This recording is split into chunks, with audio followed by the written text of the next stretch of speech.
to continue off from where we ended the last episode in terms of the pen pal and the writing, I'm not going to give the story. But probably it might have just been a story, and the story was not true. But somebody actually did come and had a change of heart when they landed in terms of the exchanges with the pen pal story. Finish, as Alwyn Bollywood says, chapter ends, book close. So, sticking with the post office and the tradition of the post, let us talk about another tradition which took place in Calibishie during my time. And it was called chain letters. Papa Podu. A chain letter is the worst thing that you can get from the post office. Because you remember, we're there waiting for our little pen pal mails. So when your name called, you must go and take the envelope. Sometimes you do not know whether if it's a pen mail or is a pen pal mail or a chain letter, because the envelopes all look good. The envelopes which came from Dominica were blank, white, and those which came from overseas had little blue and white and I think red little signs and markings around the letter. I think again that's keeping it the British crown and whatever. Somehow that mailing thing was to me it was a racket to a certain extent.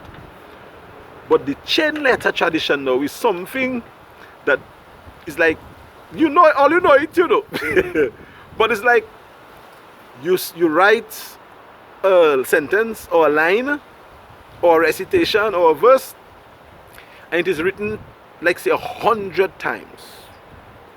And for you to continue the chain, you have to write the same thing that was written on the letter that you get 100 times and send it to like 10 people. So that thing keeps going on until the same thing that I wrote to people came back to me from the people. Because when you write in chain letters, it was never a nice thing to write it to the people that you know. So I would not write a chain letter to Christmas, but I might write it to somebody else, you know, from another community, somebody that I know at school, maybe Wendy James, or Valina, Sylvester, or Avril, or Jerry Frank. So they get chain letters, and chain letters keep on making ding dang. The truth about the chain letter is we were told that you cannot break the chain, because if you do not resubmit the letter, things could happen to you. So when you get a chain letter, you have no choice but to sit down and write. And you couldn't go and copy and paste and print, you know. You have to write every word every time, 100 times sometimes, to send it back to 10 people. So that kept us very occupied. You had to write well, because after writing for so long, you had to be able to write. And it cost money too, to post the letters, 5 cents or whatever, but it cost money. So if it's 10 letters, 10 times 5, not 10 5s, not 50 cents, no. That's a lot of money. It's a business.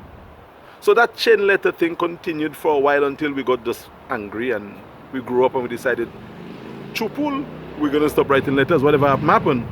Although I still see this idea of chain letters coming back, but it's coming back through the social media. And I don't know. I don't take those things on anymore. Well, back in the day, we used to be very upset when we get a chain letter. Very upset. So when your name comes, you open that Papa Bunch. As long as you open the letter, you have to continue the chain tradition. So what people used to do now, people that we didn't like too much, we used to send them the chain letters. Well, it wasn't very nice because those people didn't like us very much too. And they used to send it back to us. So the chain letter became a nuance, a new sense in Calibishie. And I think somehow the chain was broken. So I just felt I would have shared that aspect of the community life of the in Calibishie with you, so that those people who remember, and those who forgot will remember. And those of you who did not experience it will understand how difficult that might have been for us at the time, having to write those things every day, because we got them every day, you know.